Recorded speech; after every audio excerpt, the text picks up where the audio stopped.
দুমড়ে মুচড়ে ভেঙে পড়ল পাথর বোঝাই ওভারলোড ট্রাক্টর। ঘটনাটি ঘটেছে কালিয়াচক থানার অন্তর্গত নওদা যদুপুর অঞ্চলের অধীন তালুকটোলা গ্রামে। খবর পেয়ে ঘটনাস্থলে ছুটে আসে কালিয়াচক থানার এএসআই তন্ময় সিনহা। স্থানীয়রা জানান, পাথর বোঝাই ওভারলোডের জন্য ট্রাক্টরের চাকার রিং ভেঙে যাওয়ায় ট্রাক্টরটি দুর্ঘটনার কবলে পড়ে। যে কোনো সময় বড় দুর্ঘটনা ঘটে যেতে পারত। একটুর জন্য রক্ষা পেল রাস্তায় যাতায়াতকারী সাধারণ মানুষ। ফলে একরাশ ক্ষোভ উগরে দিলেন এলাকার জনসাধারণ। তাদের দাবি, এরপরে কোনোদিনও যেন ওভারলোড মাল বোঝাই কোনো গাড়ি এরকম গ্রামাঞ্চলের ছোট রাস্তা দিয়ে না আসে। এই যে ট্রাক্টরগুলো চলছে ট্রলি, যাতে যেই ট্রলিতে 2 টন লোড দেওয়া দরকার সেই জায়গাতে প্রশাসন পাস দিচ্ছে 5 টনের। ওরা এবার প্রশাসন তো আপনার হাফতা নিয়ে ও তো পাস দিয়ে দিচ্ছে, গাড়িগুলোকে চলতে দিচ্ছে, তার জন্য এগুলো ভাঙছে।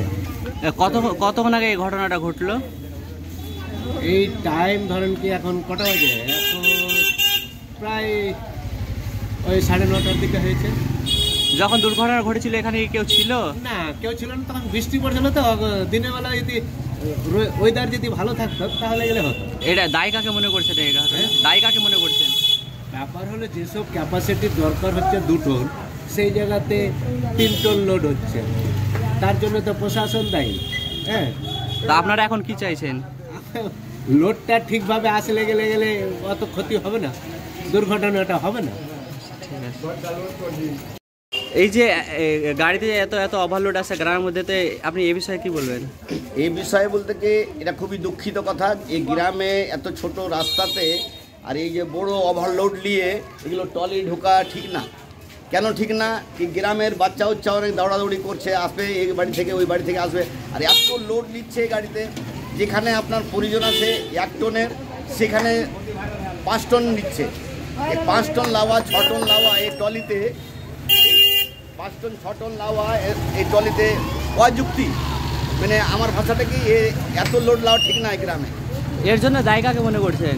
দায় কাকে বলবো? যেটা ট্রলি চালাচ্ছে ওদের দায় এটা, যারা এই যে মালটা নিচ্ছে ওদের দায় এটা। এই গ্রামে এত লোডের গাড়ি কোনো দিন ঢুকবে না।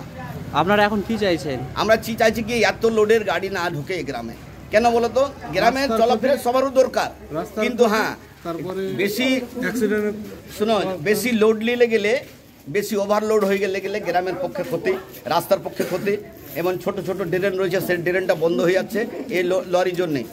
তোমার এই কি বলে, এই ট্রলির জন্যে বড় লরি ঢুকে যাচ্ছে। আমার বিশেষ করে আমার অনুরোধ কি, আমার পাড়াপড়শির অনুরোধ, গ্রামের যেন এই লোড গাড়ি বেশি না ঢুকে। পরিজন সবারই দরকার, কাজের হচ্ছে গ্রামে কাজ হবে ঠিক আছে, কিন্তু বেশি লোডওয়ালা গাড়িকে রোডে রাখা হোক, হাই রোডে রাখা হোক। ওই হাই রোড থেকে ওখানে অনলোড করে ওখান থেকে নিয়ে আসা হোক। অলরেডি সরকার বিজ্ঞপ্তি জারি করেছে যে ওভারলোড হলেও প্রায় 20,000 টাকা ফাইন করেছে। এই বিষয়ে কি বলবেন? গ্রামে না, ন্যাশনালের জন্য বলেছে। আমাদের রাজ্য সরকার বলেছে কি যে কোনো গ্রামে বড় লোড না গাড়ি ঢুকে, ওভারলোড না ঢুকে। কিন্তু দেখেন আপনারা ট্রলিটা কীভাবে হয়েছে। এরই মধ্যে যদি বাইচান্স যদি বাচ্চাই চেপে যায়, কেউ চেপে যায়, তো কে দায়িত্বটা নেবে বলো তো? কে দায়িত্ব নেবে? দেখেন ট্রলিটা কীভাবে ঘুড়িটা লোড লাওয়ার জন্য ঘুড়িটা ভেঙে পড়ে আছে। দেখেন স্যার, দেখেন লোডটা কি